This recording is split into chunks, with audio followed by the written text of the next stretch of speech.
Hey guys, tonight we venture into the heart of an ancient empire under the silver glow of a full moon, crafting a timepiece. You probably won't survive this without at least one sleepy yawn, but hey, it's worth it. So before you get comfortable, take a moment to like the video and subscribe, but only if you genuinely enjoy what I do here. And drop your location and local time in the comments because nothing says global history like a map of bleary-eyed viewers. Now dim the lights, maybe turn on a fan for that soft background hum, and let's ease into tonight's journey together. You trudge along the moss-slick lakeshore, the water lapping softly at your sandals while the full moon hangs like a giant stone disk in the sky. Its light paints everything in silvery outlines, reeds bending like sleepy soldiers, and lotus blossoms shimmering at the water's edge. The air is cool, almost crisp, carrying the faint scent of damp earth and night-blooming florals. Mainstream fact: the Aztecs meticulously observed lunar cycles integrating full moon rituals into their agricultural and ceremonial calendars. Quirky tidbit: some villagers swore that under the full moon, popular reeds whispered omens if you pressed your ear to them. Though nobody's documented exactly what they said beyond watch out for frogs, and historians still argue whether those whispers ever guided real decisions. Armed with a simple obsidian knife and a woven basket slung over your shoulder, you bend to examine each reed clump. They grow in clusters here, their slender stalks rising waist-high hollow and perfectly cylindrical. You probably won't survive this harvest without poking yourself on at least one reed and maybe pricking a finger on a rogue cactus, but that only makes the process more memorable. You slice through the base of a sturdy stalk, listening for the hollow ring that signals a good reed. You imagine yourself as an Aztec artisan, humming a low chant meant to honor Chicomecoatl, the maize goddess. But hey, nobody's policing karaoke levels at 2 a.m. With the first reed in hand, you run your fingers along its length, feeling slight notes where segments join. You count them silently, noting that each mature reed has exactly 14 segments, one for each night of the fortnight leading to this full moon. Mainstream fact: Aztec calendars often paired solar counts with lunar observations using physical markers like notches or segments to track days. You notch a tiny mark just above the 8th node, mapping the moon's zenith to night. Historians still argue whether these segment counts matched the Tonalpohualli's 20-day trisenas, or were purely lunar in function. The next reed you select is just a shade thinner, still serviceable but less ideal for your clock centerpiece. You toss it into the basket with a casual flick as though making popcorn. Though reeds don't exactly pop. Modern aside, if you film this for social media, you'd speed it up to 8 times and slap on Reed Talk Crafting. But here, time moves as gently as the moon's path. Your third reed is nearly perfect, straight, unblemished, and humming with latent potential. You give it a gentle tap and listen, good resonance. You settle it beside your first, imagining where each will slot into your circular frame later. Quirky tidbit: some craftsmen believed that reeds harvested on moonlit nights retained extra lunar energy, supposedly making the clock more accurate. Though nobody's calibrated a flowery reed clock against a stopwatch, and historians still argue whether lunar-charged reeds were ever more than poetic marketing. The breeze picks up stirring ripples across the lake and bending the reeds in slow waves. You pause to watch the stalk's reflection shimmer on the water, like a field of ghostly green fish swimming beneath the surface. You feel a chill, partly from the night air, and partly because you realize you've been crouched for a while. You straighten stretching muscles that haven't remembered such posture since your last yoga class. If this were a modern gym, they'd call it Full Moon Reed Pick Pilates. As your basket fills, you catch sight of dancing fireflies, looping around the lotus blooms, a celestial echo of your clock's future blossoms. You wonder whether the Aztecs ever tried to glue actual flowers to their timepieces for extra flair, or if that's just a figment of your imagination after one too many lantern-lit strolls. Historians still argue whether flowery embellishments were common or simply the province of palace artisans. With a final swipe of your obsidian blade, you sever the last reed you need, 12 in total, echoing the year's lunar months in Aztec reckoning. You heft the basket, and rice reeds swaying like tall green drumsticks.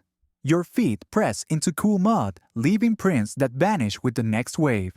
You breathe in deeply, the scent of water, earth, and moonlit flora mingles in your lungs, a sensory prelude to the clock you'll soon assemble. Tucking the basket strap under your chin, you make your way back up the path toward the temple steps, reeds cradled like fragile scrolls. Ahead, torchlight flickers against carved stone, promising guidance and perhaps a bowl of maize porridge if you're lucky. You pat the nearest reed affectionately as though congratulating it on its selection, and realize you're already half in love with these slender stalks. After all, in a world without digital screens, this moonlit harvest is as close as you'll get to reading time in real life. You settle on a smooth stone beside the temple steps, reeds piled at your feet, like silent sentinels waiting for inspection. The air hums with the distant chant of temple acolytes, but your world narrows to the slender popular stalks in your lap. You probably won't survive this meticulous sorting without squinting one too many times, or jabbing your thumb on a fibrous splinter. But precision is everything when you're building a clock under the moonlight. Mainstream fact: Aztec artisans often relied on tactile inspection, running fingers along materials like reeds or bark to ensure consistent measurements for ritual instruments. Quirky tidbit: some craftsmen claimed that tapping a reed 3 times in a specific rhythm woke its spirit, making it stiffer and straighter, though nobody's recorded what spirit replied. And historians still argue whether such rhythmic rituals affected actual reed quality or were simply theatrical flourish. You lift the first stalk and run your thumb along its length, feeling for twists or soft spots. The reeds are hollow, yet some are stubbornly firm like small drinking straws made by giants. You lean in, examining the faint vertical striation under the moonlight. A bend or bulging node means that the reed will warp over time, throwing your entire clock off by a fraction of a night, imperceptible to the untrained eye, but catastrophic to your lunar calculations. You roll the stalk between your palms, listening for a clear, hollow ring. If it echoes like a shallow drum, you nod in approval. If the sound is dull, you gently set it aside. With each reed, you perform the same ritual sight-touch sound. You squint against the torchlight's flicker, noting tiny blemishes, knots, insect bites, or hairline cracks that might fracture when you carve notches. You brush away dust and dry bits of palm fiber that cling to the stalks. You probably won't survive this session without dusting your tunic with a fine coating of reed chaff, but that's the price of craftsmanship. A reed that passes your scrutiny earns a place in the center of your circle. The rejects form a leaning bundle to your right. You count your successes 1, 2, 3, until 8 strong candidates stand ready. You pat the proudest stalk like a farmer admiring a prize squash.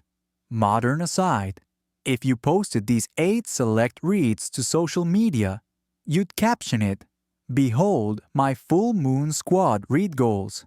But here, the only followers are fireflies and the watchful priest at the temple entrance. You pause to stretch your fingers, recalling how stiff they felt this morning after pounding maize dough. Now, calloused as they are, they trace every fiber irregularity with uncanny sensitivity. A stray hairline fissure might widen when you carve notches later, so you discard any reed with even a whisper of imperfection. Historians still argue whether Aztec craftsmen used magnifying lenses, obsidian shards polished to clarity, to aid such fine inspection, or relied solely on their sharpened senses. Your ninth candidate arrives in the form of a reed slender yet sturdy. You raise it to the moonlight and hold it at arm's length, rotating it slowly. The stalk gleams, silvery white, where the moonbeams touch, and the nodes align perfectly in a straight line. You smile, relieved to find a reed that feels almost preordained for your purposes. Quirky tidbit. Legend says that if you whisper the name of the moon goddess, Yohualtuctli, to a reed, it will bear more accurate notches, though nobody has measured whether such prayers actually improved clock precision. And historians still debate whether mythic invocations influenced artisan workflows or were added later to romanticize the craft. By now, your basket contains exactly 12 caliber reeds, one for each lunar month in the Aztec solar-lunar reckoning. You glance at your rejects. They slouch in dusty resignation. You might use them later for kindling or weaving simple mats, but not for your clock. You pat their brittle ends sympathetically and move on. Your hands tremble slightly as you inspect the final stalk. It's a perfect match, straight, evenly thick, and resonant. You cradle it, feeling the cool night air seep through its hollow core. You imagine the clock you'll build 12 reed spokes radiating from a flowered hub, each stalk poised to mark a night's passage under the full moon. Modern aside, in a workshop today, quality control would involve rulers, calipers, and digital readouts. Here, you trust flesh and intuition, ancient tech, that's somehow both humbling and empowering. As you lay the reeds in a neat starburst pattern, you let out a soft chuckle.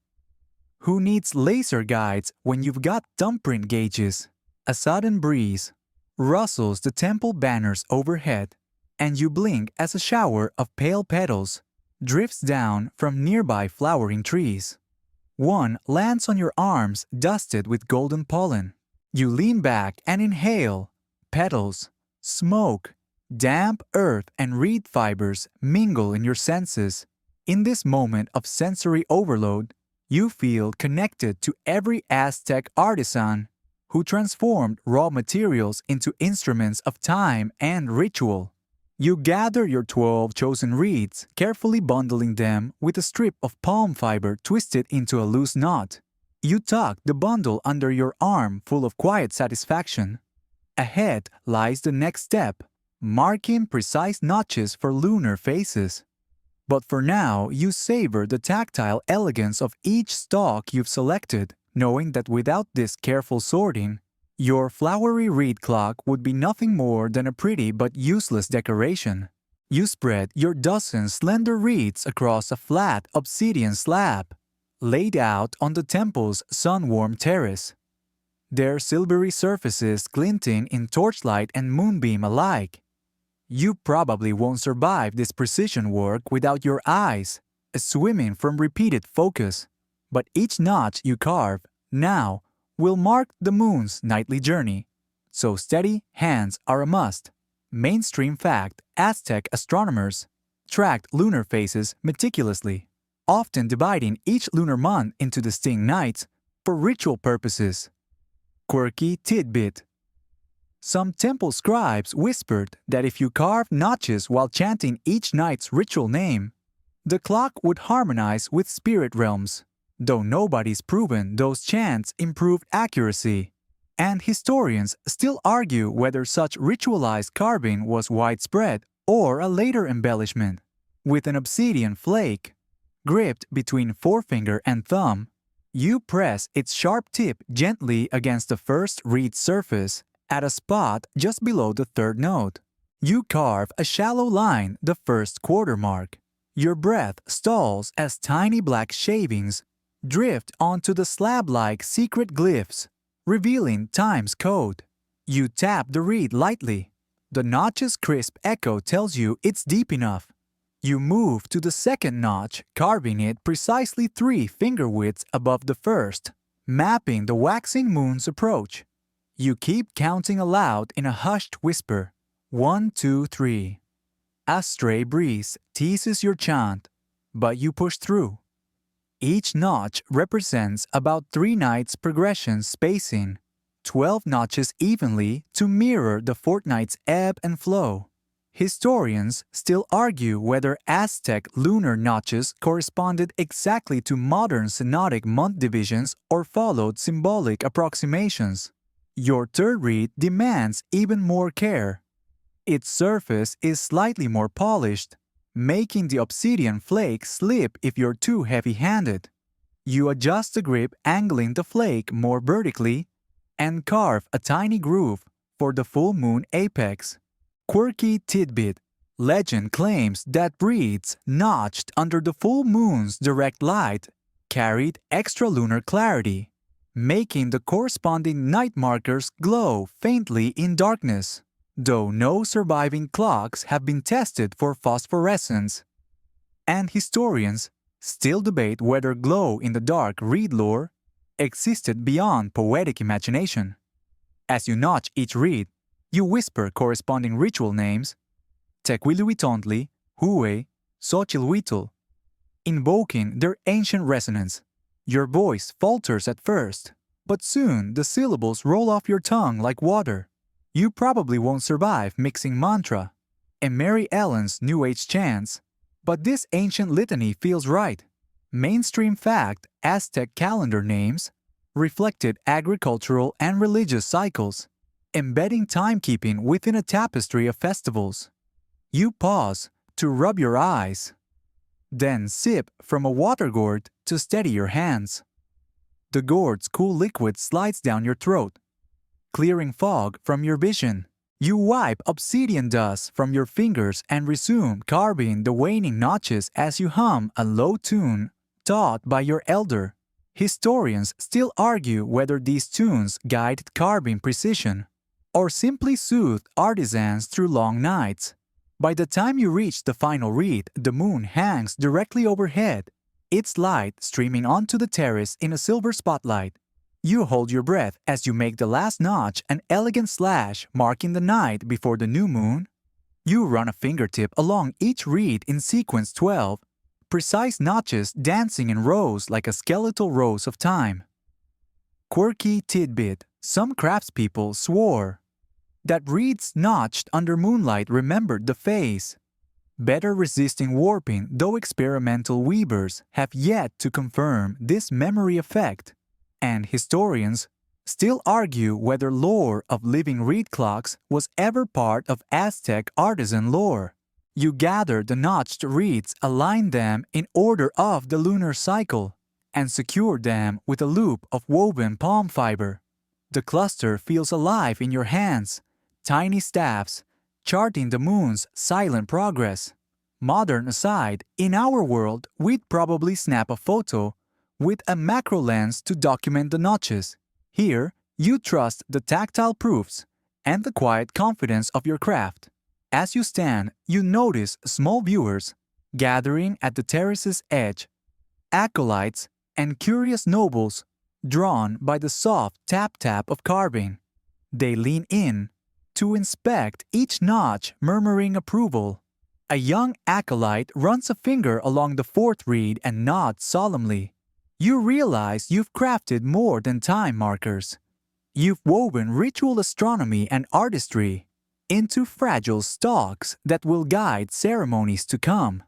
You sling the notched reeds back into your basket, ready for the next step, weaving the flowery frame that will hold them. But for now, you relish the sight of those 12 slender stalks, each marked with the moon's ancient dance, gleaming like haloed spokes in the night. You uncoil a length of braided palm fiber and stretch it taut on the obsidian slab, the rough twined strands whispering against each other like soft rain on the slate. The 12 notched reeds stand at attention beside you, glinting under torch and moon. You probably won't survive weaving this ornate frame without tangling your fingers in palm fronds or stabbing yourself on a stray reed tip.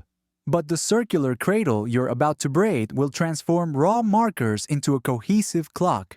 Mainstream fact: the Aztecs mastered intricate weaving techniques using palm fibers and agave threads, producing cords and mats so durable they survived in arid tombs for centuries. Quirky tidbit: some craftsmen insisted that adding a single marigold blossom into the braid at each cardinal point endowed the frame with protective magic, though nobody's tested whether marigold-infused frames lasted longer. And historians still argue whether floral talismans were practical or purely symbolic. You loop the palm cord into a rough circle, about a forearm's length in diameter, its fibers supple yet strong. You measure by eye and adjust until it feels just right, wide enough to hold your reeds, but narrow enough to let moonlight pass through the notches. You tie a provisional knot, testing the loop's tension. It springs back gently, promising resilience. Then you begin weaving. You tuck vivid red spiral blossoms picked earlier from nocturnal azucena flowers into the palm braid at regular intervals. Each bloom nests in a palm leaf, cradle its petals, bending like silent bells. You thread slender ribbons of dyed maguey fiber through the braid, creating a subtle checkerboard of green and crimson that shimmers beneath the silver glow. You probably won't survive this color work without dropping half the blossoms or mixing up your pattern. But your fingers adapt, weaving blossoms and fiber with rhythmic precision. As you braid, you recall the reed's gentle hum and the solemn notches carved under full moonlight.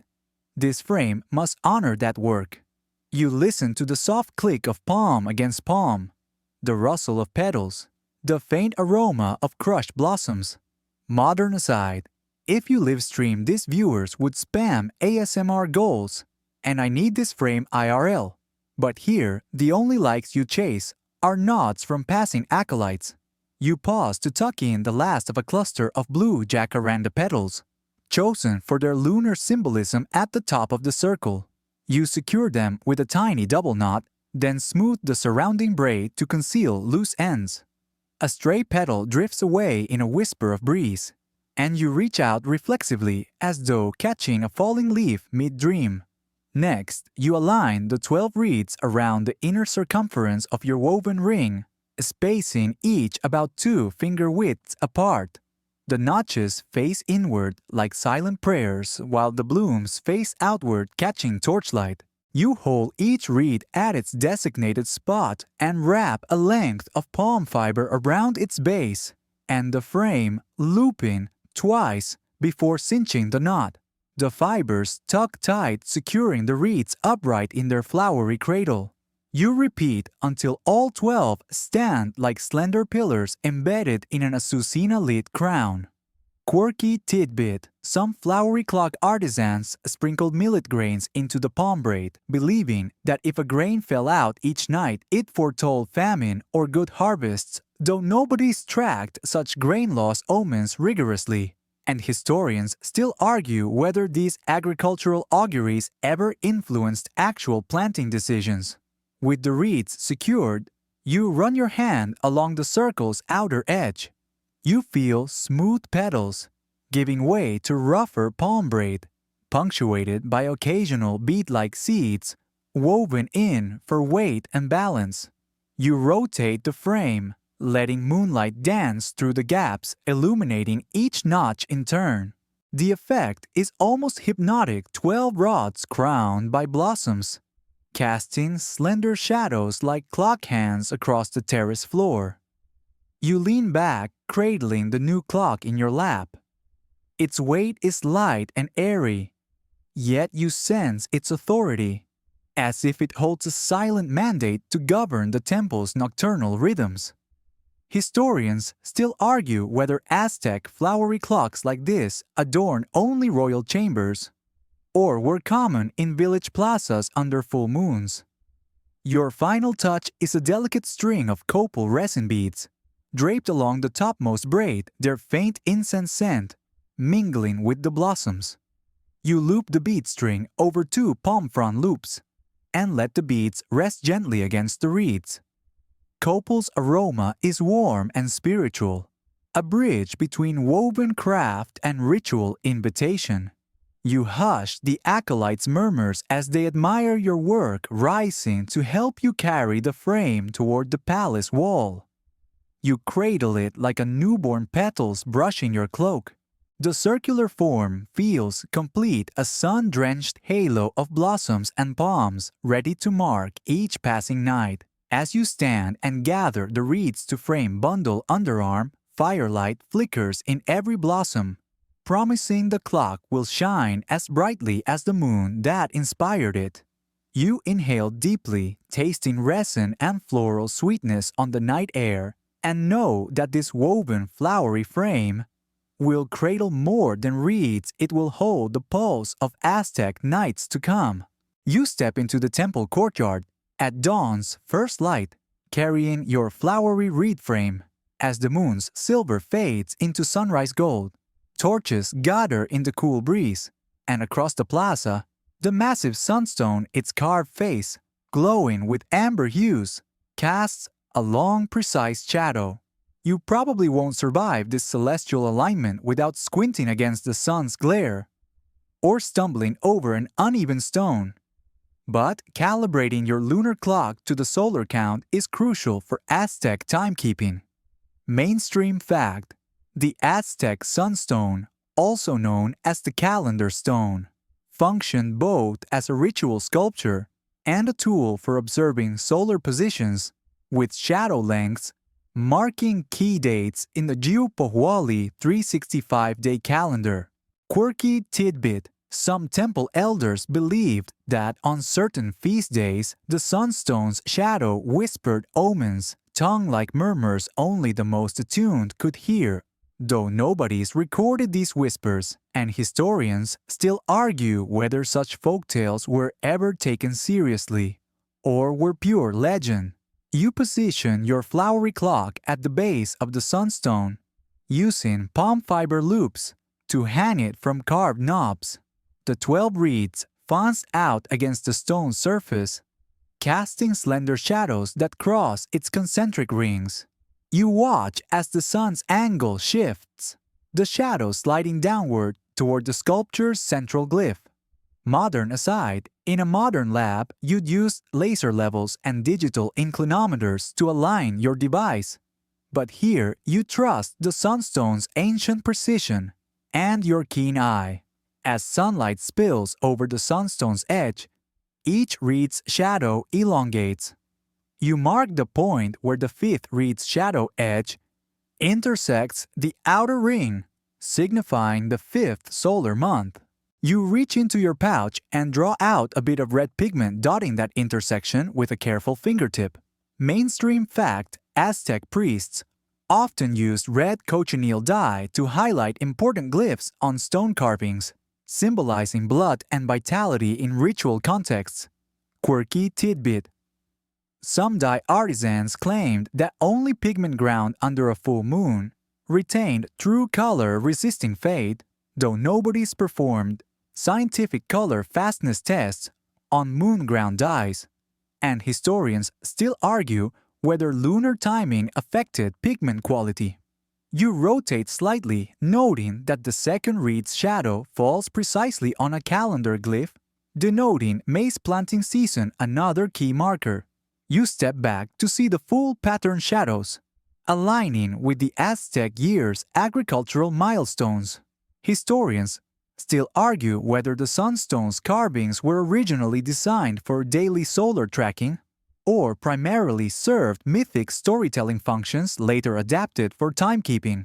Next, you adjust the flowery clock's height until the 8th reed's shadow nests exactly between 2 carved serpents, symbolizing the harvest.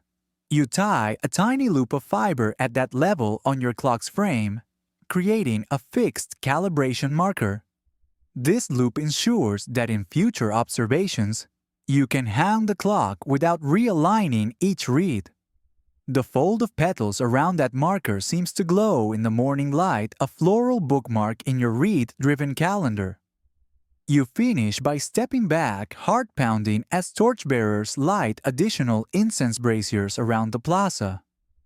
The smoke curls upward, mingling with sunlight in ribbons of gray and gold. You can almost feel the weight of centuries settling around you, each shadow and notch a testament to Aztec ingenuity. You cradle the flowery clock, now solar-synced and ready to track lunar nights with sun-etched accuracy. With a final nod to the sunstone, you gather your reeds and frame, tucking the calibration loop carefully under an Azucena bloom. Ahead lies the next step, blessing by the high priest and ritual installation under the full moon's glow. But for now, you savor the moment when the sun and moon converge in carved stone and flowery reeds bridging two celestial cycles in perfect harmony. You kneel on a woven reed mat, laid just beyond the sunstone's base, clutching your solar-synced flowery clock in both hands as the temple's high priest approaches. His ornate headdress of quetzal feathers barely stirs in the morning breeze. You probably won't survive this solemn rite without quivering at the weight of his gaze or the copal smoke swirling around you. But this blessing seals your clock's place in Aztec ritual life. Mainstream fact: Aztec priests invoke deities such as Tetziztecatl, the moon god, and Xiuhtecutli, the fire and time lord, during calendar ceremonies, offering incense and chanting precise invocations to align mortal instruments with divine rhythms. Quirky tidbit: some devotees believed that priests would dip their finger in a bowl of dye and anoint each reed notch, ensuring the spirits read your timepiece correctly, though nobody's documented which dye color was sacred, and historians still argue whether reed anointing was common practice or an embellishment by later chroniclers. He raises a conch-shell trumpet to his lips and emits a deep resonant call that vibrates through your bones. Then, dropping to one knee, he sets a bowl of glowing coals at your feet. You feel the heat radiate up through the mat and inhale the copal's sharp sweetness. As the trumpeter's final note fades, the priest chants, "O sacred stalks that track our nights, be bound to the moon and sun's heights. By breath of earth and flame of air, blessed be your cycles fair." You bow your head as he sprinkles copal ash across the petals, tiny white flecks dotting the vibrant blossoms. You shiver not from cold, but from the enormity of participating in centuries-old magic. Historians still argue whether Aztec blessings used poetry exclusively or incorporated recited genealogies of past timekeepers. Next, he lifts a small chalice of chilled lake water tinted with lotus pollen. You extend a cupped hand and he drips 3 gentle drops onto each reed's base, symbolizing the 3 realms: earth, sky, and underworld. The pollen glistens like tiny stars on the palm fiber. Quirky tidbit: some temple aides whispered that if any drop landed off a reed and into the dirt, it foretold an ill-timed eclipse, though ritual records remain silent on whether any eclipse mishaps were blamed on fumbled drops, and historians still debate if this superstition was ever more than whispered rumor. Finally, the priest raises your clock aloft overhead, turning it slowly so the morning light catches each bloom and notch. He intones by Mace's gift and moon's embrace. Your cycles guide our sacred space. The assembled acolytes echo Yeyekotetska in unison, their voices forming a low, comforting hum. You feel the clock's frame warm against your palms, as though absorbing divine favor. Mainstream fact: public calendar blessing ceremonies reinforce community cohesion. reminding all that time measured in harvests and rituals was a shared blessing. The priest steps back and presents a single quail feather, its tip dyed midnight blue. Tie this to your frame, he instructs, that Tequistecatl may watch your nights. You attach the feather with a deft twist of maguey fiber, the blue plume brushing one reed's petals. You probably won't survive such sacred proximity without fighting the urge to grin foolishly, but you swallow pride and stand in reverent silence. Historians still argue whether feather colors corresponded to specific months or varied by temple district. As the priests and acolytes withdraw, you remain kneeling, heart thrumming with awe. The flowery clock before you feel alive, petals quivering in the breeze, reeds poised like sentinels. You rise, offering a final bow toward the sunstone and horizon, where the moon and sun share the sky for a fleeting moment. With your clock now blessed, it is more than a timekeeper. It is a living bridge between mortal craft and divine order. You gather the frame once more, its shadows undulating across the courtyard stone, and prepare for night watch installation under the coming full moon. But in this sacred dawn, you carry with you the priest's words, the ashes' blessing, and the feathers' vigilant symbols that will guide each notch's purpose as the calendar's flowery heart. You slip through a hushed corridor of pillar-like columns, each carved with glyphs of moon phases and maize stalks, carrying your newly blessed flowery clock in a gentle cradle. Outside, torches lining the palace wall flicker in a rhythmic dance, guiding you to the night watch alcove, a dark recess, where the clock will stand sentinel over palace affairs until dawn. You probably won't survive this delicate installation without jostling a petal or misaligning a reed. But precision now ensures that each midnight passage echoes true. Mainstream fact: Aztec Night Watch or Yaoyotl posts often station temple guardians at specific points to mark nightly rituals and guard the sacred precinct using instruments like reed clocks and water gauges to maintain cosmic balance. Quirky tidbit: some palace whispers claim that certain guardians carried small obsidian mirrors to reflect moonlight onto the reeds, amplifying their glow, though no surviving mirror fragments confirm this practice, and historians still debate whether reflective devices featured in Aztec timekeeping or were later embellishments. You approach the alcove's carved niche, a shallow semicircle in the stone wall, sized perfectly for your clock's diameter. You pause under its shadow reeds and flowers, poised like soldiers awaiting orders. A slim beam of moonlight from a high window sweeps across the niche floor, illuminating the carved glyph of Tequistecatl, the lunar deity, your cue to begin. First, you hook the braided palm loops over two small obsidian pegs set into the stone. The frame clicks softly as fibers settle around the pegs, securing the clock in place. You step back, reeds aligned with the niche's arc petals, brushing the wall's cool surface. Modern aside, in a museum today, they'd bolt timepieces onto mounts with stainless steel brackets. Here, you trust obsidian pegs and palm loops, ancient tech that survived centuries of ritual. Next, you adjust the height so the petals of the jacaranda blooms hover just above a carved stone seal, ensuring the first reed's notch sits exactly level with the palace's ceremonial threshold. Using a slender maguey fiber stick, you notch the frame up millimeter by millimeter until it aligns with a faint incised line across the sill. Historians still argue whether early Aztec artisans used rudimentary leveling rods or relied solely on visual alignment. But your steady eye and careful adjustments seem to satisfy both tradition and practicality. You step closer, examining how each reed's shadow falls across the glyphs incised on the wall behind. The third reed's shadow cuts directly through a stylized rabbit motif, a symbol of the third night in the lunar month. A satisfied grin flits across your lips as you nod. You probably won't survive the temptation to boast. Look, guys, my shadow alignment is on point, but you swallow your pride and continue. With the frame seated, you slide a thin strip of woven palm at its base, locking it in place like a safety pin.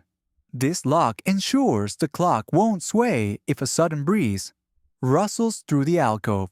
You run your fingers along each reed's base, confirming that every knot holds firm. Quirky tidbit: palace gossip suggests that if a lock strip frayed mid-watch, it foretold palace intrigue or scandal. But no court records corroborate such superstitions, and historians still debate whether reed clock mishaps ever influenced political omens. A nearby guard extends a small obsidian lamp filled with copal resin. You dip a folded maguey fiber into the lamp and light it, placing the smoky beacon on a low pedestal beside the clock. The resin flame flickers, casting warm orange highlights across blossoms and notches, revealing subtle variations in petal hue. Mainstream fact: copal resin lamps were commonplace in Aztec temples and palaces. Their fragrant smoke was considered purifying and protective in sacred spaces. You step back once more, breathing in copal's tangy sweetness, mixed with nocturnal jasmine wafting through the hallway. The clock stands poised, its reeds, vertical blossoms radiant, and shadows ready to report each hour of the night. You touch a single jacaranda petal, feeling the velvet soft curve beneath your fingertip. A reminder that this instrument is as much art as science. Finally, you secure a slender quetzal feather pointer to the alcove's lintel, its tip angled toward the first reed. This pointer will trace along the reed's shadows as the moon arcs overhead, indicating the current night at a glance. You adjust the feather's angle, ensuring its shadow intersects the fourth reed, precisely at the palace's midnight curfew. Historians still argue whether feather pointers were common or reserved for royal chambers, but your transplanted quetzal plume seems to captivate both acolytes and guards. The guard nods in approval, his obsidian-tipped spear catching the lamp's glow. You give a respectful bow, then step back into the corridor, leaving the clock to its vigil. Behind you, the alcove settles into silent watchfulness. Before you, torches guide you onward to join the night watch procession. As you walk toward the plaza gates, you catch one last glimpse of the flowery clock petals illuminated by copal flame reeds, casting slender lines on stone glyphs, and the quetzal feather's shadow dancing across the night. You realize that although you crafted and blessed this timepiece, its true life begins now unchanged by your hands, yet forever shaped by your devotion. You slip back into the banquet hall's echoing gallery, your flowery reed clock still humming with potential, and take your place among the gathered courtiers. The alcove's copal lamp casts flickering patterns on polished floors, while torches along the walls give the space a warm amber glow. You probably won't survive tonight's chantfest without stumbling over the rhythm or losing your voice entirely. But this is where the clock truly comes alive. Each reed interval heralded by voices raised in unison, binding time to sound. Mainstream fact: Aztec timekeeping ceremonies often featured communal chanting to mark defined time periods, with participants calling out calendar names to reinforce social cohesion and ritual precision. Quirky tidbit: some court jesters claimed that if you mispronounced Jempohuali, the word for the 20-day cycle, during the chant, you risked bad luck for 3 days, though nobody's recorded any literal curses. And historians still argue whether such chanting slip-ups ever caused real commotion or were just playful warnings. A hush falls as the high priest raises his arm toward the clock. His slender fingers tipped with dyed Quetzal green nails point at the first reed, the one marked for the opening hour. A guard beside you claps 2 obsidian castanets, sounding a crisp click-click that cracks through the quiet. You inhale deeply, stepping forward with confidence, and chant in low, resonant tones, Cheyempo Huali. The crowd follows voices swelling like a wave echoing off stone pillars in a rhythmic pulse. Each syllable lands precisely hung on carved reeds that tremble at the sound. You feel the vibration ripple through your chest, a physical reminder that time in this hall is not silent but sung. Modern aside, if this were a sporting arena, chants would have echoey echoes. But here the acoustics are designed to carry every voice, aligning human breath with celestial cycles. You probably won't survive channeling stadium energy into a sacred chant.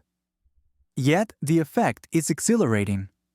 As the echo fades, the second reed's notch catches the candlelight, and another guard strikes his castanets click-click.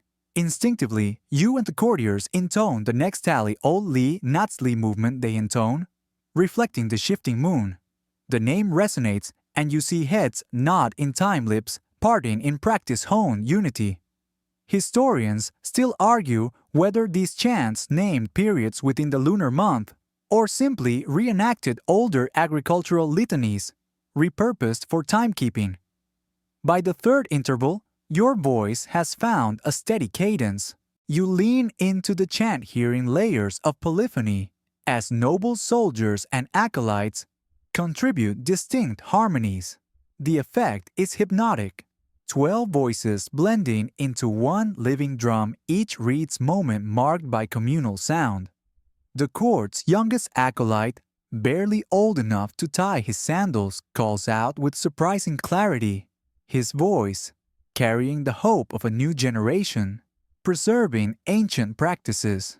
A quirky whisper passes among some courtiers that the palace jester once tried, chanting backward, I luapup mi si, just to see if magic would reverse.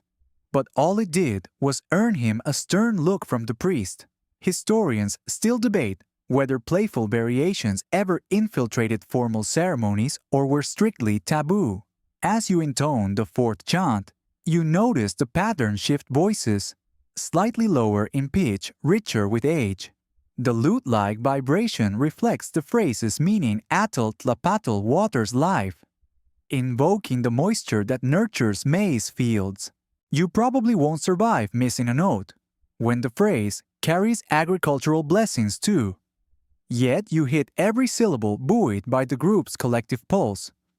The fifth and sixth calls flow seamlessly.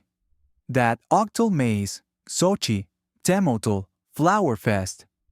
Each chant corresponds to significant portions of the year and lunar cycle, woven into the community's spiritual calendar. Mainstream fact, Aztec chants often integrated both calendar names and festival titles, linking timekeeping to communal agriculture and worship. At the seventh interval, you sense a flutter of petals. From your clock's jacaranda blooms as a breeze drifts by. Those petals brush your cheek, reminding you of the clock's floral frame. You probably won't survive ignoring the visual cues when they align with auditory markers, so you let the petals brush infuse your voice with extra reverence. The chant rings out, Teo Tlalo UAC Divine Earth, and the hall responds, voices rolling like thunder over distant hills. By the eighth chant, you're more than a participant. You're a vessel for tradition. The phrase, Yohuali Night, slips through your lips and you feel the weight of darkness, welcomed into the sacred cycle. The courtier's harmony deepens voices embracing shadows, as much as candlelight. Historians still argue whether some chants were reserved for elite participants, or if everyone in the plaza from nobles to commoners joined equally in the calls. Ninth and 10th intervals come swiftly, the former a hymn to fire, Hue Yiu, code the latter to the wind, Ehe call. Each chant feels like a prayer, an offering of breath, sinking mortal presence to cosmic forces. You probably won't survive forgetting to breathe between syllables, but the practice cadence guides you pulling your breath into the chant's rhythm. On the 11th call, Koa TL Snake, symbolizing renewal, the hall's energy peaks. You hear stifled gasps as some acolytes feel goosebumps from the word's power. Modern aside, it's like hearing your favorite chorus live. You instinctively tremble at the shared emotion. Then comes the final 12th interval. The high priest raises his conch trumpet again, and you grasp the moment's gravity. As the reed's shadows flicker in torchlight, the castanets click out the last beat. You unleash the chant with full force, driving the syllables across vaulted ceilings. Me exili cloud. And as the echo settles, a hush follows a collective exhale, marking the full cycle's completion. The priest nods, signaling the end of the chant sequence. You lean back, chest heaving hard, thrumming with the ritual's pulse. The flowery reeds sway gently in the afterglow of sound, their notches and blooms alive under the interplay of shadow and voice. Acolytes bow chants, trailing into whispered praises. You stand amid lingering warmth, aware that your voice, like every other, has carved its notch in the palace's memory. Time here is sung, not simply observed. Each chant breathes life into measurements carved in reed and stone. You slip back into the calm courtyard. As dusk settles, reeds, still glowing faintly in their flowery cradle. Night's hush has deepened, and torches flicker against the stone walls like patient sentinels. You probably won't survive tonight's tally update without brushing petals against your forehead or misplacing a blossom, but each flower you replace breathes fresh meaning into your lunar clock. Mainstream fact: Aztec ceremonies marked feast days often aligned with deities' birthdays or agricultural milestones by adorning ritual objects with fresh flowers, symbolizing renewal and divine favor.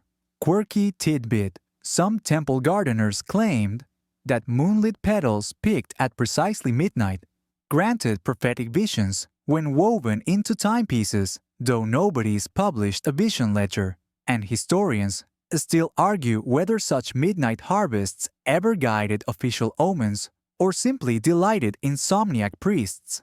You kneel on the cool flagstones before your flowery clock reads, casting soft dancing shadows across the courtyard floor.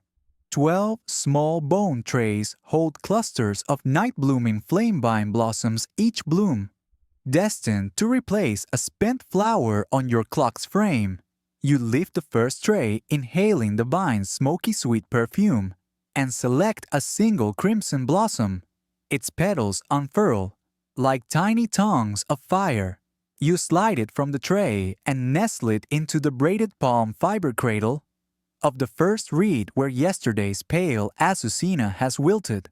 The new blossom snaps into place with a gentle pop, and you press it softly to seed it fully. Modern aside, if this were a botanical lab, they'd measure each bloom's diameter and petals per bud ratio. Here, you trust your fingertips and a whisper of intuition. You probably won't survive aligning lab precision with temple flair, yet the petals settle just where they belong. Moving to the next reed, you pluck a moon-white blossom from the second tray, one of the courtier's favorites for invoking Techistecatl. You tuck it beneath the palm braid, brushing away a stray bit of dried pollen. The contrast of white against red and green creates a silent visual beat, signaling tonight's minor feast of the moon's transition. Historians still argue whether each reed's bloom color corresponded strictly to specific feasts, or if artisans enjoyed the playful variety. Between blooms, you glance at the dozen petal slots. Some still cradle yesterday's flowers. Others now stand bare. Your fingers move deftly, replacing only those that have faded under torch heat or lost petals to wandering breezes. A gentle breeze rustles through the courtyard vines, sending a petal drifting past your ear like a confidential whisper from the garden itself. You catch it reflexively tucking it into your hair as a lucky charm. Quirky tidbit palace rumor had it that clever reformers once dyed blossoms with squidding black for a secret Night of Shadows ceremony. Unofficial and highly controversial, though no ink-stained petals survive to prove it.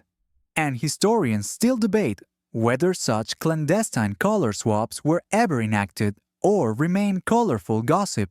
The third reed awaits its fresh bloom, a golden marigold, its petals dusted in flecks of starlight dew. You admire its bold color, sunny yellow against nocturnal blues, and place it deliberately feeling its powdery pollen tickle your palm. It symbolizes next week's ceremony of renewal, tied to Selonin, the goddess of young sprouts.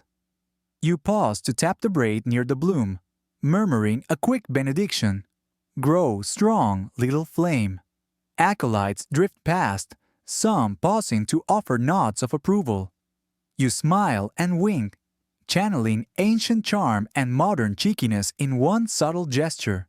You probably won't survive a wink going unnoticed under torchlight, but tonight's confidence feels earned after countless ceremonies.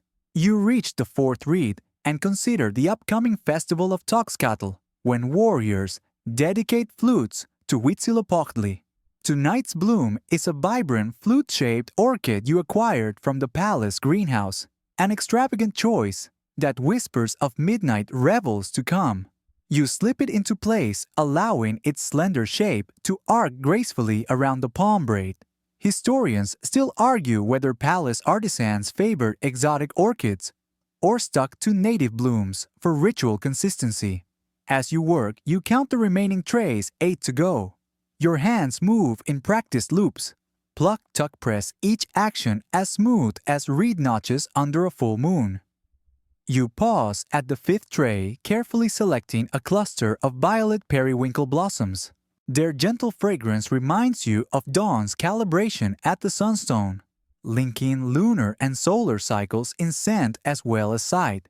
You place 2 tiny blossoms here, marking a dual feast day, celebrating both rain and maize. Modern aside, if you live-stream this update, viewers would spam Bloomwatch and teach me your floral ways. But here, the only applause is the soft rustle of petals in silk robes. You probably won't survive blending social media with sacred art. Yet, the thought amuses you. The sixth reed's slot calls for a rare midnight blooming cactus flower, a fleeting jewel that lasts only hours. You handle it gently, whispering thanks to the gardener who risked thorns to bring it here. You tuck it into a small side pocket of the palm braid, letting the cactus spines anchor it in place. Fellow courtiers lean in for a closer look, marveling at its ghostly white petals and spiky resilience. Quirky tidbit: the story has it that anyone who sneezes while placing the cactus bloom is said to receive good fortune for 3 lunar cycles, though no sneeze logs exist to confirm. And historians still debate whether this sneeze omen ever influenced temple etiquette. With 6 blossoms replaced, you rise to stretch your back, unaccustomed to kneeling for so long. You probably won't survive ignoring your posture. Medieval reed clocks demand more yoga than a modern guru. But these moments of stillness deepen your connection to every festal night ahead. You return to the 7th tray, choosing a fiery red hibiscus bloom for the upcoming sun's deity celebration, even though it sits amid lunar markers. The juxtaposition echoes the Aztecs' embrace of solar-lunar harmony. You secure it with a tiny twist of palm fiber, then step back to admire the clock's new visage. A riot of petals dancing around slender reeds, each bloom whispering tomorrow's promise. Final trays 8 through 12 unfurl, like chapters in a living almanac. You place silvery night-blooming cereus for ritual night's deep blue morning glory. for dawn observances and a cluster of rose petals for love and courtship festivals, woven into the seasonal cycle. As you replace the last blossom, you trace your finger along the braided frame, feeling each bud's weight and texture. Mainstream fact: overnight flower tallies required artisans to refresh decorations nightly, creating a living calendar that recorded time through transient beauty. Historians still argue whether rural villages adopted simpler versions of this practice, or if it remained a palace-exclusive art. You step back under torchlight surveying 12 reeds crowned by 12 fresh blooms, an ephemeral garden, encircling time itself. The courtyard is quiet again, save for distant temple drums reminding you that the next ritual is never far off. You probably won't survive ignoring the loop of blooms, each one a promise, a marker, a prayer, but you carry their fragrances like badges of honor. You gather your trays and bundle of spent blossoms, readying them for the compost pit where they'll return to earth. You pause to sprinkle a few petals into the breeze, small offerings to deities and wandering souls. Then, bowing to the clock, you murmur, "Bloom, bright night guards," before stepping away to join the night's other watchers. You step onto the cool courtyard stones just after midnight, feeling the night air shift as clouds drift past the moon's face. Your flowery clock hangs steady on the palace wall, petals swaying gently in the breeze. You probably won't survive attempting weather divination without mistaking a bat for an omen or shivering through gooseflesh. But observing reed shadows is an Aztec method as old as the palace itself. Mainstream fact: Aztec ritual experts used shadow patterns cast by timekeeping devices like reed clocks or sundials to forecast weather changes, interpreting elongated or diffuse shadows as signs of incoming rain or wind. Quirky tidbit: some weather diviners carried small rattles made of dried seed pods, shaking them when a reed's shadow wavered to wake the spirits and clarify ambiguous signs, though nobody's measured whether rattles improve predictions. And historians still argue whether such shamanic aids were genuine meteorological tools or theatrical accompaniments.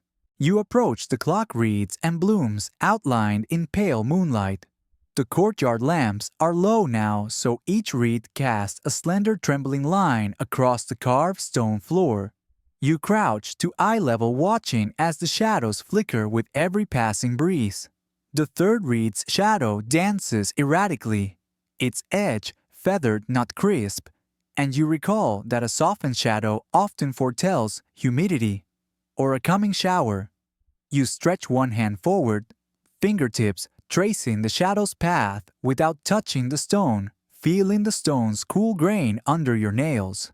Modern aside, if you were a modern meteorologist, you'd check barometric pressure or satellite charts. But here, you rely on flickers of reed silhouette and analog forecast that feels part science, part seance.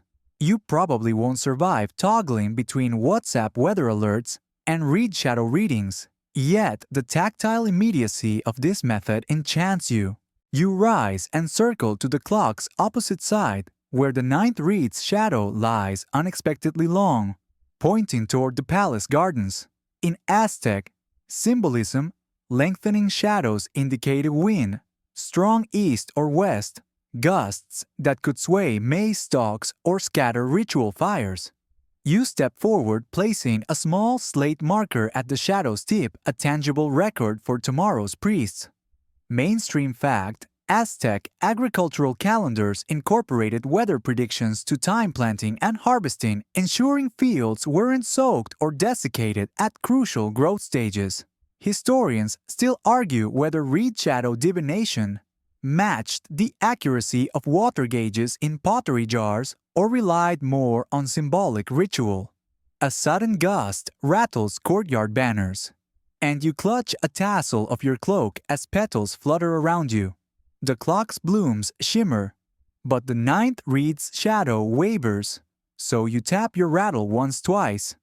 calling out softly, "Spirits, steady the signs." The seed pod rattle echoes in the hush, and you watch the shadow edge sharpens. You nod, convinced the spirits have blessed your forecast. Quirky tidbit: some diviners believed that rattling seed pods at midnight summoned the god Ehecatl, the deity of wind, to clarify ambiguous signs, though temple records mention Ehecatl more in prayer than rattles, and historians still debate whether such sounds truly summoned any breeze. You kneel once more, aligning your side with the clock's hub and the ninth shadow. A light mist begins to curl around the plaza's perimeter, enough to blur candlelight but not wet stone. You breathe in the damp air, tasting a petrichor's promise. Maybe tonight's ritual fires will sputter, or morning's maize seedlings will glisten with dew. You trace the edge of the shadow with your fingertip, careful not to smudge the slate marker committing this nocturnal pattern to memory.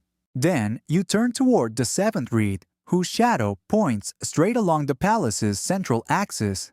Historically, such alignment signified clear skies ahead, a counterpoint to the sputtering shadows of the ninth stalk. The seventh reed is crowned with the fiery red hibiscus, reminding you of the sun deity festival next dawn. You probably won't survive confidently predicting weather without double-checking signs. But the dual messages one read wavery. One steadfast balance each other like scales. You rub your palms together to warm them, then extend a slender maguey fiber wrap to note the balance result. East wind, early clear skies later. This wrap loops around your finger like a simple tally. Modern aside, today's weather apps load within seconds. Here, your fingertips hold the forecast. No screen needed, just reed shadow and spirit. A distant owl hoots, punctuating the stillness, and you glance up at the moon full and unwavering overhead. You stand tucking the maguey wrap into your belt pouch. You've predicted wind and fair skies. Farmers will thank you at dawn. Historians still argue whether reed shadow divination influenced larger state decisions like scheduling market days or served only ceremonial functions. But tonight, your quiet observations carries real sway. As you back away, petals drift in your path, soft as confetti.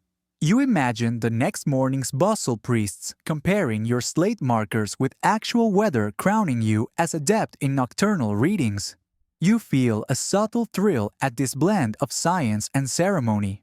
You probably won't survive bragging about your forecast. Modern humility convicts you, but in this ancient courtyard, your shadows speak with authority. You pause at the archway, casting one last look at the flowery clock and its slender silhouettes. The shadows have stilled now, waiting for the next moonlit shift. You whisper a thank you to Techistecatl and Ehecatl, alike honored participants in your midnight vigil. Then you slip back into the corridor, leaving the courtyard to its watchful, silent guardians. You return to the central plaza as pre-dawn ping seeps into the horizon, carrying small bundles of copal and pinewood for tonight's ceremonial bonfires. The flowery reed clock still stands sentinel, its petals drooping slightly in the cool air. You probably won't survive stacking heavy logs on fresh embers without singeing your tunic or dropping a spark on your sandal. But those fires must blaze exactly when lunar markers align with the North Star. Mainstream fact: Aztec ceremonial fires or timescales were lit at precise intervals to honor deities and maintain cosmic harmony, often timed by calendar instruments like reed clocks or shadow markers. Quirky tidbit: some firekeepers insisted that sprinkling a pinch of cacao powder on the logs made flames burn brighter, a theory tested once when a cocoa-hungry jaguar cub wandered in, though nobody's documented if the flames truly glowed or if the cub just wanted breakfast. And historians still argue whether cacao-enhanced embers were folklore or fact. You approach the fire pit, a circular depression lined with obsidian shards, to reflect heat and arrange your resin-drenched pine wood in a pyramid. Its base measures precisely 2 arm lengths across, matching the stone groove carved for thermal expansion. You place copal chunks at the crown, imagining their fragrant smoke spiraling skyward. Modern aside, if you were at a modern bonfire festival, you'd have LED wristbands to signal ignition. Here, you rely on obsidian edges and cardinal measurements. As twilight deepens, you glance at the reed clock's petals, the 10th bloom silver Sirius, still fresh from last night's replacement. Its silvery hue corresponds to the 10th lunar marker, which tonight must trigger the fire's lighting. You step back, notch finger tracing the reed's shadow on the stone sill. The flame must rise within 2 reeds intervals of that marker about 4 hours after the full moon's zenith. Historians still argue whether these timings matched practical needs like warding off nocturnal pests or purely symbolic cycles. You crouch, striking flint against obsidian to spark tiny embers among the pine shavings. A flicker catches, then sputters. You lean in, whispering an inaudible prayer to Chuticotli, god of fire, coaxing the flames upward. After a few tries, a thin flame flickers and then roars to life as it licks the copal, sending fragrant tendrils into the night air. The blaze flares bright, casting your silhouette in a halo of smoke and scent. You probably won't survive resisting a victory dance around a smoldering pit, though you manage a dignified nod instead. Once the fire is roaring, you lift a pallet of dried flower petals, marigold, azucena, and rose, and sprinkle them into the flames. They flare briefly colors, shifting in the smoke plume like an alchemical rainbow. Quirky tidbit: some temple cooks insisted that tossing flower petals into the fire flavored the communal stew cooked later by bathhouse attendants, though nobody's recorded if the stew tasted floral, or if diners simply imagined the spice, and historians still debate whether ritual offerings ever became practical seasonings. You step back and watch the flames reach. The crown of embers must align with the North Star's reflection in the obsidian shards for the ceremony to be sanctioned.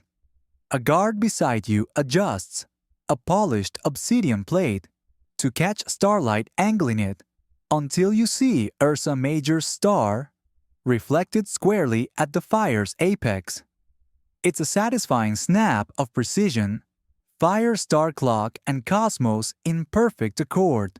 Mainstream fact: Aztec astronomers use reflective surfaces, obsidian mirrors, or water basins to chart stars and align rituals, integrating technology with natural elements. Historians still argue whether these reflective techniques were widespread or reserved for elite temple use. With the fire blazing and the star aligned, you raise a gourd of fragrant pine resin oil and anoint the flame's base. A sizzling hiss follows, and the fire surges, sparks dancing skyward in glowing embers. You inhale the smoky sweetness, feeling its warmth seep into your chest. Modern aside, today, we might call this a flame boost, courtesy of accelerant. Here, it's a sacred gesture, inviting divine presence into mortal circles. You step toward the reed clock, now bathed in firelight, and tap the 12th reed's base with a small obsidian mallet. The knock echoes through the plaza, a call for guardians to rally. Courtiers emerge from shadows, torches raise their faces lit by dancing flame. They huddled near the clock, watching as shadows cast by the forehand flick across petal crowns, marking another lunar threshold. Acolytes clamor, collecting smoldering embers in small bowls to carry back to their quarters, ensuring every corner of the palace feels the sacred fire's warmth. You probably won't survive lugging hot embers through winding corridors, so you hand your bowl to a guard with nimble fingers. He bows, balancing the bowl with a reverent grin, before slipping into the darkness. You stand at the edge of the pit, gazing at the towering blaze. Flames twist upward like serpents' petals crackle, and the wind carries the smoke in ribbons that drift toward the moon. Tonight's fire will burn until dawn breaks, fueling baths, warm porridge, and at the final hour, community feasting. As you step back, a hush settles. The fire crackles, guiding your thoughts to the next ritual, dispatching runners with embers and reed-framed instructions to distant villages. But at this moment, you savor the interplay of flame, star, and clock, a living testament that Aztec time was woven from Earth's wood sky's fire and moon's silent march. You strap the smoldering ember bowl into a woven carry sling, feeling its gentle warmth against your side as you step onto the palace's eastern causeway. Dawn's first amber glow tints the horizon, perfect timing to send messengers carrying both fire and flowery clock instructions to the outer villages. You probably won't survive racing barefoot over cobblestones without stubbed toes or a singed hem, but these runners bear the heartbeat of the Empire's timekeeping, and every stride matters. Mainstream fact: Aztec dispatch runners, known as tame, delivered vital messages and ritual tokens along a vast network of causeways and footpaths, often covering over 20 kilometers in a single watch. Quirky tidbit: some veteran runners claimed that tying a strand of butterfly chiton shell to their sandals made their feet lighter, though no ballet-grade shells have survived to confirm. And historians still argue whether shell talismans truly boosted runner speed or simply served as good luck charms. Your first runner, Citlali, kneels to receive a small obsidian tablet etched with reed clock calibration notes, which night markers to reset, when to burn new petals, and the precise moment to light communal hearts under the rising moon. A drop of red ochre marks the key midnight interval. You press the tablet into her hand, then hold her gaze. Remember, you whisper the feather pointer shadow must land on the third reed at your central plaza. She nods, tucking the tablet into a palm fiber pouch at her waist. You hand her the ember bowl next. Its soft glow flickers beneath a lid of woven cactus fiber, just enough to feed through the air but shield sparks. Citlali tilts her head, inhaling the resine's fragrance, and you affirm, keep it upright. Offer embers to every hearth at the third reed's shadow. Historians still argue whether embers traveled via hands or small obsidian lamps. But here, your method balances warmth and safety. With a respectful bow, Citlali springs into motion, sprinting along the causeway's worn stones. Her footfalls drum a steady rhythm, carrying a fire's glow toward villages blanketed in a pre-dawn hush. You watch her silhouette shrink into the rich palette of sunrise, then turn to select your next runner. Next is Tenok, his lean frame clad in a tunic, dyed temple blue, to signify his rank as a senior courier. You present him a folded strip of palm bark, listing upcoming feast day flower replacements, each bloom's color and ritual meaning encoded in pictographic glyphs. He studies it, tracing glyphs with calloused fingertips, and rolls the strip carefully. Fai hui hui, he murmurs, very wise. You fasten the palm bark to his belt with a knot of magoi fiber, then pass him a small satchel of fresh flamevine blossoms.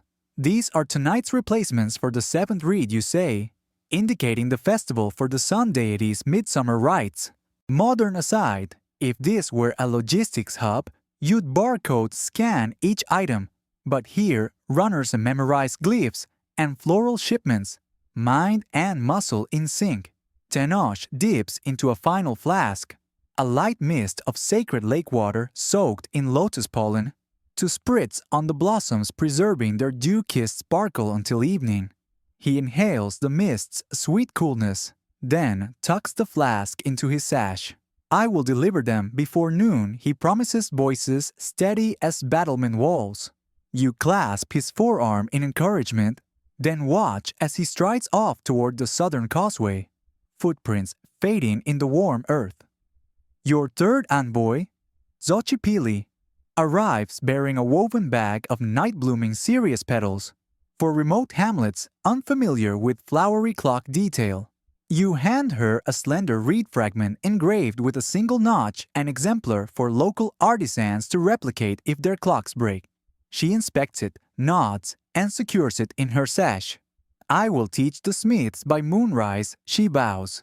You pause to catch your breath, scanning the plaza's stone mosaic, feeling the empire's pulse in every worn tile. Embers delivered instructions dispatched. You've mobilized timekeeping's lifeblood across miles of causeways and waterways. Yet, one final runner remains, young Isel, whose route will carry both flame and glyphs across the farthest marshlands. You approach Isel, her bright eyes lit by dawn's glow. You entrust her with the last tablet, a palm-leaf scroll, detailing tomorrow's eclipse watch schedule, when to dim hearts, and observe the moon's shadow, aligning with the 13th notch. She unfolds the scroll, tracing tiny glyphs with awe. You add the ember's last spark to her bowl, then press a single copal bead into her palm. For safe travels and clear readings, you murmur. Isel bows and sets off at a swift jog, her path curving past lotus-lined canals toward distant reed huts. As she disappears, you feel the hush of responsibility ease. A network of messengers now carrying your handiwork and wisdom into every corner of the realm. You gather stray petals and discarded wrappings, tucking them for compost or craft. Historians still argue whether messengers trained in youth achieve perfect fidelity in ritual details or frequently adapted instructions to local needs. Tonight, you have faith in your runners, Citlali, with fire, Tenor, with flowers, Xochipilli with fragments, and Isel, with the eclipse watch. Each carries not just embers and petals, but the empire's pact with time, woven in reed blossom and song. You return to the palace threshold, embers in place, clock set, and runners released. The courtyard hush deepens into anticipation. Villages will prepare their flowery clocks. Hearths will blaze under specific rites. And communities will unite in a continent-spanning ritual. You probably won't survive the solitude of this moment without a sigh of pride. But instead, you inhale deeply, tasting pine smoke and pollen on the breeze. You awaken before first light the eastern sky, a bruise of violet, as distant church bells toll, not the mellow drum you expect, but sharp notes slicing through the pre-dawn hush. Courtiers mutter in startled Spanish and Nahuatl, and you probably won't survive reconciling missionaries' Gregorian timekeeping with your flowery reed clock without catching an earful of doctrinal correction. But today, you face an ideological skirmish as old as conquest itself.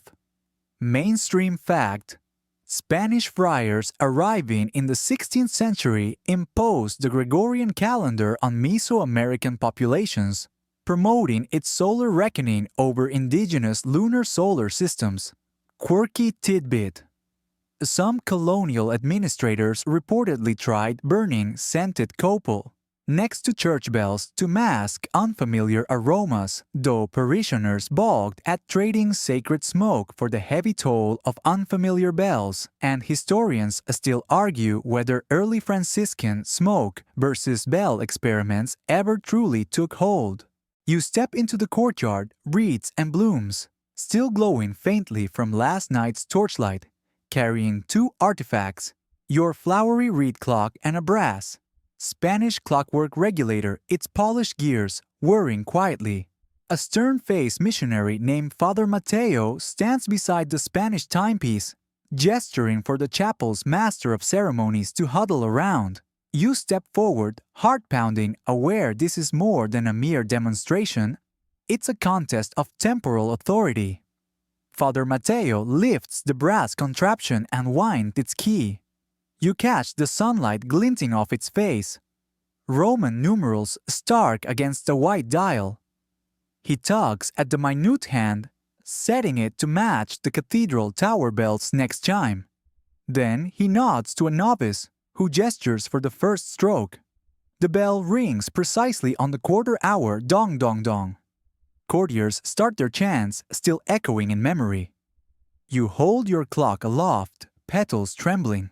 This marks nights, you say, boy steady despite the tension. Each bloom and notch tracks lunar months entwined with our ceremonies. You tap the third wreath. Its shadow falls on a carved serpent, a sign of the third month. You recite our calendar guides, planting feast and rite by moon's passage.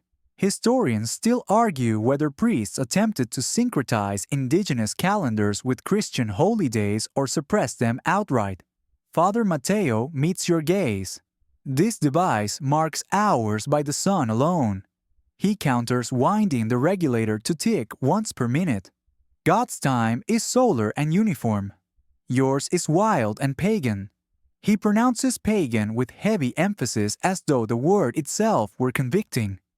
A hush settles courtiers, shifting uncertain which device embodies divine will. A young scribe named Magdalena steps forward, holding a ledger where she's transcribed both systems side by side. Perhaps she suggests we can align feast days, time by the sun for work time, by the moon for ritual. You swallow pride and nod. Modern aside, if this were a corporate merger, you'd call it a calendar integration project. But here the stakes are souls and seasons, not stocks and quarterly earnings. Father Mateo hesitates, then nods slowly. He gestures to his clock. Let solar hours dictate labor and church services, he proposes. Let lunar months guide harvests and festivals. You probably won't survive a compromise without losing purist support, but you accept. Magdalene records solar hours for Dia a Dia and lunar months for fiestas. Courtiers murmur, some relieved, some skeptical. A veteran court official, named Itzcoatl, clears his throat. Our flowery clock can accompany Spanish hours, two timekeepers in harmony. You feel the tension at ease as he lays a hand on your frame. Teach us when to rest by sun and celebrate by moon. Quirky tidbit. Some early colonial-era manuscripts depict indigenous priests carving lunar notches on church doorposts, though no such doorpost survives, and historians still argue whether ecclesiastical syncretism extended to wooden lintels or remained theoretical. Father Mateo rubs his chin thoughtfully, gazing first at brass gears, then at braided blooms. If this fusion honors both traditions, he concedes, then let it stand. He offers a rare smile and extends a hand. You grasp it, exchanging a pact that echoes through stone pillars. As the courtyard sun rises higher, you and Father Mateo instruct acolytes on dual timekeeping. Solar hours signaled by the church bells, lunar nights tracked by your flowery reeds. Courtiers step forward, practicing both bowing at the 9th hour bell, then saluting the 7th reed's shadow. You bask in shared purpose, two calendars converging at the crossroads of empire and tradition. Historians still argue whether this compromise represents genuine syncretism or polite tolerance, but today it feels like unity, sun and moon brass, and reed cross and blossom. You gather your flowery clock, now flanked by brass gears, and feel its dual heartbeat, one tick for the day, one notch for the night. You probably won't survive the complexity of dual time without a headache, but as you watch courtiers move in synchronized steps, you trust this blended rhythm will guide the realm through seasons and celebrations, forging a future where both timekeeping traditions endure. You slip into the vaulted stone library of the Colonial University, the air thick with parchment dust. and the murmur of tweedy scholars hunched over manuscripts. Tall windows admit pale moonlight, casting long rectangles of silver across carved wooden tables. You probably won't survive this midnight symposium without tripping over a leather-bound codex, or accidentally calling someone monolith instead of monolith. But tonight's debate is too juicy to miss. Mainstream fact: 16th century colonial scholars, both indigenous and European, produced treatises comparing Aztec calendrics with Greco-Roman and Iberian time systems, arguing over the number of lunar months in a solar year and the function of ritual nights. Quirky tidbit: one eccentric lexicographer once claimed that the Nahuatl word for month sounded like a rattlesnake's hiss when sung, a theory based on overhearing a scribe cough during recitation. Though nobody's reproduced the sound effect and historians still argue whether Nahuatl phonetics ever influenced calendar nomenclature or simply entertained linguistic hobbyists, you bend over a heavy tome, open to a margin note, tonali versus lunae. Your fingers hover above the cursive script as two robed figures lean in. Don Benito, a friar with spectacles perched crookedly on his nose, clears his throat. The Aztecs tracked 20-day tresenas and did not count lunar months as we understand them, he asserts, tapping his quill against the page. They marked ritual nights, not true lunar phases. Across the table, Doña Xochitl, an indigenous noblewoman trained in both Nahuatl lore and Latin scholarship, raises an eyebrow. But the flowery reed clocks and stone markers align with the moon's cycle. Of 29 to 30 nights, she counters. Our ancestors observed full, new, and quarter moons. They counted nights as phases. Historians still argue whether the Aztec system measured exact synodic months or used approximate counts tied to ritual ceremonies. You lean closer, drawn into the fray. The scent of ink and beeswax from nearby candles melds with your pulse-quickening curiosity. You probably won't survive the urge to interject your 2 cents modern asides about calendar APIs itching at your tongue. But instead, you clear your throat politely and wait. Don Benito flips the page to a chart comparing Julian's months to Aztec tresenas.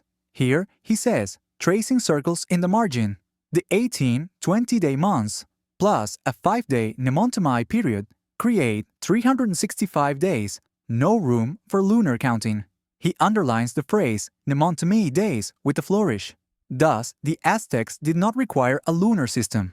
Doña Xochitl taps her finger on the opposite page, revealing sketches of reed clocks annotated with lunar glyphs. These clocks, she says softly but firmly, were used for divination in synchrony with lunar omens, rain predictions, frost warnings, festival scheduling. The reeds, notches, and flower replacements map nights against moon phases.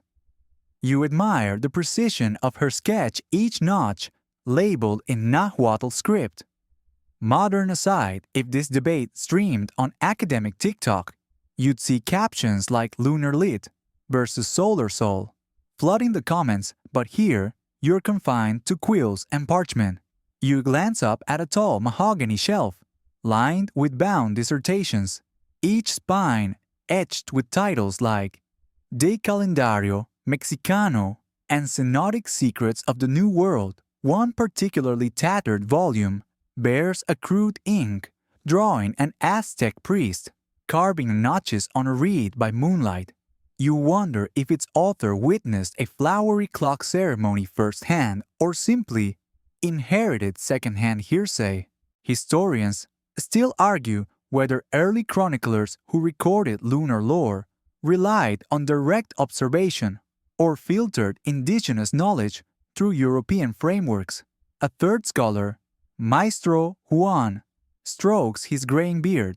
He shifts his spectacles and offers a compromise. Perhaps the Aztecs maintained a pragmatic blend, a solar ritual calendar for civic life and an informal lunar count for esoteric rites. One system governed agriculture, the other guided sorcery. He sweeps his arm and gestures to both tomes.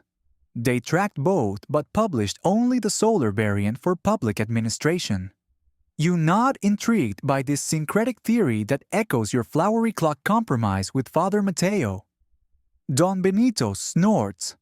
Sorcery pagans reading the moon like witches. He tosses his quill onto the table, rattling the stack of papers. No reputable chronicle mentions a lunar count beyond poetic verses. The thud reverberates in the hush. You probably won't survive suggesting they read the Florentine Codex, which does mention moon deities, but instead you bite your lip and observe. Doña Xochitl coolly refutes. You ignore the oral tradition.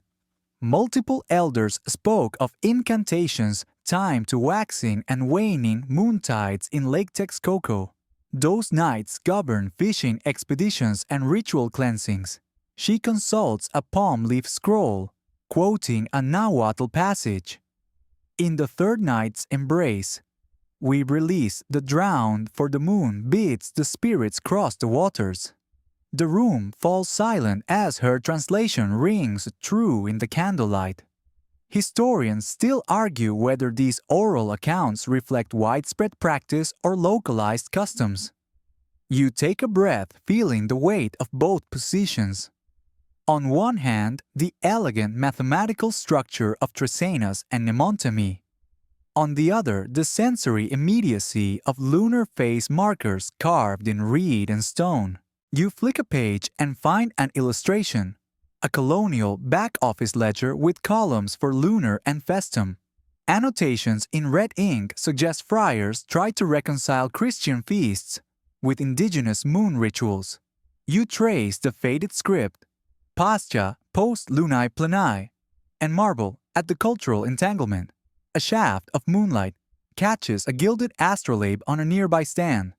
Its bronze wheel glints, and you imagine Aztec astronomers peering through primitive sightlines, mapping stars before dawn. Quirky tidbit: some university rumors claimed that an obsidian astrolabe, blessed by a Spanish priest, once exploded, literally cracked under divine displeasure, though no fragment survives. And historians still argue whether such ecclesiastical misfires were fact or fable. As the debate winds down, Don Benito adjusts his robe. Perhaps we can see that lunar reckoning held esoteric sway among priests and diviners. Yet, civic life ran on Tresenas. Doña Xochitl inclines her head. Agreed, though, we should credit both systems in our annals. Maestro Juan smiles, rising. Let us document this synthesis. Solar Tresenas, for the public lunar months, for the private rites. You exhale, feeling absorbed into this scholarly kinship-bridging world. The quills start scratching again as each scholar commits a joint theory to parchment. You probably won't survive resisting the urge to take notes yourself, but tonight, you simply watch, fascinated by the birth of a new hybrid calendar narrative. The candle wicks dim as dawn's first birdsong stirs beyond the windows. The symposium adjourns, leaving pages piled high with intertwined footnotes. Tresena tonali lunae festum, synodic, versus ritualis and notae read clocorum. As you gather your satchel, you reflect on the lingering question: did the Aztecs count exact synodic months, or mark only ritual nights? The answer, like scattered petals, seems destined to fade with each passing season, only to sprout anew in the next debate. You step into the corridor, the moonlight softening behind you, and carry with you the echo of quills and cautious consensus. Historians still argue whether this compromise reflects genuine practice or post-conquest rationalization. But tonight, you witnessed a living inquiry where time itself was reimagined under library arches. And as you exit back into the palace, you feel that the scholars' moon count debates mirror your flowery clock journey, each notch bloom, and marginal note, weaving time into the tapestry of memory. You stand in the cobblestone plaza beneath a modern full moon. Driftwood torches lining the square as dancers weave flowered branches in hand, their steps guided by drums, and wind instruments that echo ancient rhythms. You probably won't survive joining in without tripping on your sandal strap or getting tangled in a garland. But this festival, reborn from Aztec, flowery clock traditions, beckons you to celebrate the moon's arrival in living color. Mainstream fact: across central Mexico, contemporary moon festivals incorporate pre-Hispanic elements like floral crowns and nighttime processions, blended with Catholic feast day observances, showing enduring indigenous influence on modern celebrations. Quirky tidbit: some festival organizers insist that if you plant a marigold at the plaza center at exactly moonrise, it will bloom all night, though gardeners privately roll their eyes, and historians still argue whether this folk practice dates to Aztec rituals or was invented in the 1980s revival movement. You weave your way through the crowd past stalls selling woven reed souvenirs and copal incense eyes, drawn to a circular art installation at the plaza's center. 12 tall poles, each wrapped in palm braid and crowned with fresh blossoms, stand sentinel reminiscent of flowery clock reeds now repurposed as ceremonial totems. You probably won't survive resisting the urge to compare each pole's blossoms to your ancient designs, but you notice slight variations: orchids, flame, vine garlands, and jacaranda sprigs, each chosen by different artisan collectives. A local guide named Marisol greets you, her face lit by the firelight. Tonight, she says, we honor the phases as our ancestors did, blending solar and lunar cycles to guide planting, healing, and community.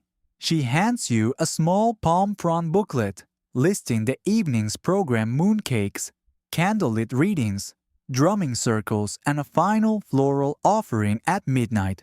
You flip through, seeing glyph-like icons, each correlating to an ancient festival name, but with footnotes on modern health codes and recycling protocols. Historians still argue whether such annotated guides maintain ritual purity or merely commercialize sacred forms. You join a circle around the first pole, placing your palm frond booklet at its base, an homage to the calibration loop you once tied under an azucena bloom. The master of ceremonies, wearing a feathered headdress inspired by colonial-era sketches, raises a ceremonial staff and intones a greeting in Nahuatl. Ka moyolo yauyotl. He calls, "Behold the heart of battle." The crowd echoes, drawing energy from the shared invocation. You probably won't survive trying to memorize these Nahuatl phrases mid-celebration, but you repeat them anyway, feeling a thrill as your voice merges with hundreds of others. Next comes the Flower Replacement Ritual Festival volunteers, each assigned to a pole, carry trays of night blooms, cereus, periwinkle, hibiscus, and marigold to refresh the wreaths tied at each pole's crown. You offer your orchid from your pocket, a homage to the ribbon of orchids you once wove into your flowery frame, and a volunteer nestles it amid flamevine petals. The orchid's ghostly white blooms catch the moonlight, making the pole glow like a lantern. Quirky tidbit: some attendees jokingly tether glow sticks to orchid stems for urban events, though purists claim the neon spoils the illusion, and historians still debate whether modern light-augmented blooms dishonor ancient practice or simply enliven it. You drift toward a drumming circle, the hypnotic rhythm coaxing dancers into improvised steps that trace lunar glyphs on the plaza floor. You probably won't survive resisting the urge to record a TikTok clip of Aztec dance under the moon, but you set your phone to airplane mode, Determined to experience this live unmediated, you slide into the circle, feeling the drumbeats reverberate in your chest, guiding each step as though the moon itself conducted the drum major's baton. As midnight approaches, the crowd hushes. Marisol raises a carved wooden chalice of mezcal infused with copal smoke, an intentional nod to the ancient blessing rites you once performed with the high priest's conch trumpet. She offers tips to neighboring revelers, a smoky bridge between past and present. You lift the chalice, its warmth and resinous aroma flooding your senses. You let the mezcal burn briefly on your tongue, then swallow its heat, grounding you in the moment. Mainstream fact: modern mezcal rituals often include incense and floral offerings, blending indigenous and colonial customs in communal ceremonies. Historians still argue whether mezcal's role in festivals mirrors pre-Hispanic pulque libations or evolved from Spanish grape brandy influences. Then comes the floral offering with solemn reverence. The crowd approaches the central poles and lays fresh blossoms at the base, forming a living mandala of petals. Each bloom represents a lunar phase, a prayer for rain, fertility, or guidance, echoing the nightly flower replacement rituals you once choreographed on reed frames. You kneel and place a small cluster of flame-vine petals beside a white cereus bloom, whispering a personal wish to Tetziztecatl. You probably won't survive whispering your wish without giggling at its silliness. But the collective hush imbues every word with weight. As the final blossoms are set, a hush falls, and then a gentle shiver of applause spreads like moonlit waves across the plaza. The drums resume in a softer rhythm, guiding the crowd into a slow procession beneath the moon. You stand and join, weaving between poles, now glowing with fresh petals and torchlight. You feel a profound continuity from the reed clocks you crafted, blessed and installed, to these towering floral totems, where community gathers anew. You realize that while centuries have shifted calendars and conquerors, the essence marking time with blooms, reeds, and ritual persists. Historians still argue whether modern festivals honor ancient intent or reinvent it for tourism. But here, under the full moon's steady glow, you sense authentic spirit and shared memory.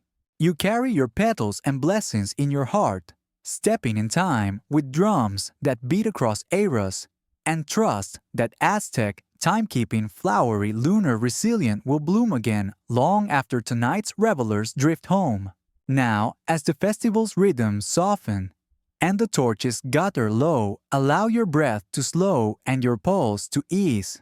Imagine yourself settled on a soft reed mat in that ancient plaza, the moon's silvery light woven through a crown of blossoms overhead.